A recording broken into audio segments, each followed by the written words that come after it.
We are very privileged today to have with us someone who is a real catch if you can get hold of him. He is none other than Quincy Jones.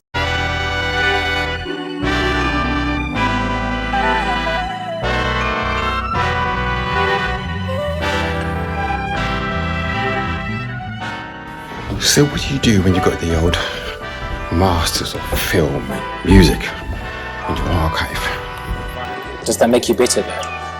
If I allow myself, but it doesn't. I think our listeners will generally know that the kid's still going strong, Octane 8.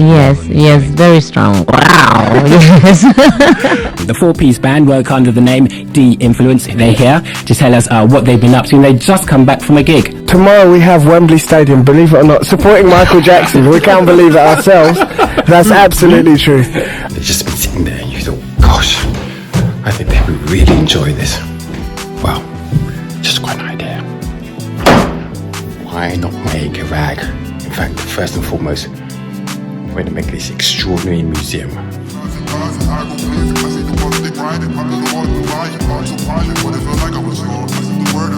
this is how we're going to make it work. When David uncovered his incredible archive, we knew we had a treasure. But as a software architect, I also saw a massive technical challenge. We had hundreds of hours of historically vital audio. But how could anyone find anything? We needed a system that could understand context and meaning. So we opted for implementing a bespoke solution. The architecture is built on a technology called Retrieval Augmented Generation. It sounds complex, but the concept is rather simple. Instead of just building a database to store the audio, we tried to build an intelligent system that truly understands it. Here's how the system works. First, the pipeline processes the tapes. It transcribes all the audio, identifies who is speaking, and what topics are being discussed. Second, and this is the most crucial part, we take all of this rich information and transform it into vector embeddings. The best way to think of these is as digital fingerprints for meaning. We store all these fingerprints in a special vector database, which acts like a smart library, organized by concepts, not just keywords. Now, a user can ask a complex question like, show me Fela Kuti's thoughts on the term Afrobeat. Preston, let's hear you answer this one first. What about Afrobeat?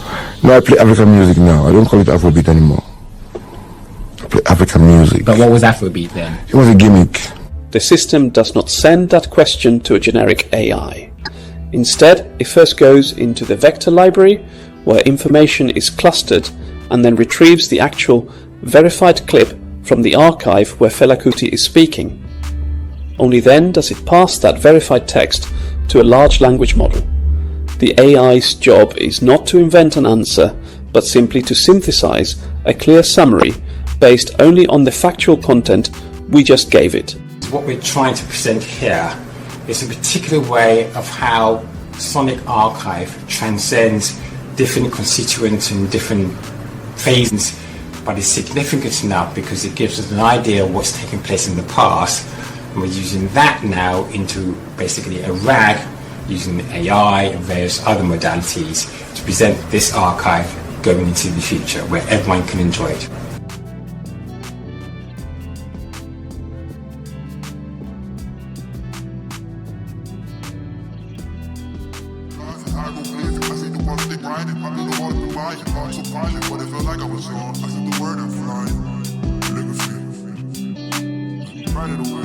Right it away, I just got tired of running away.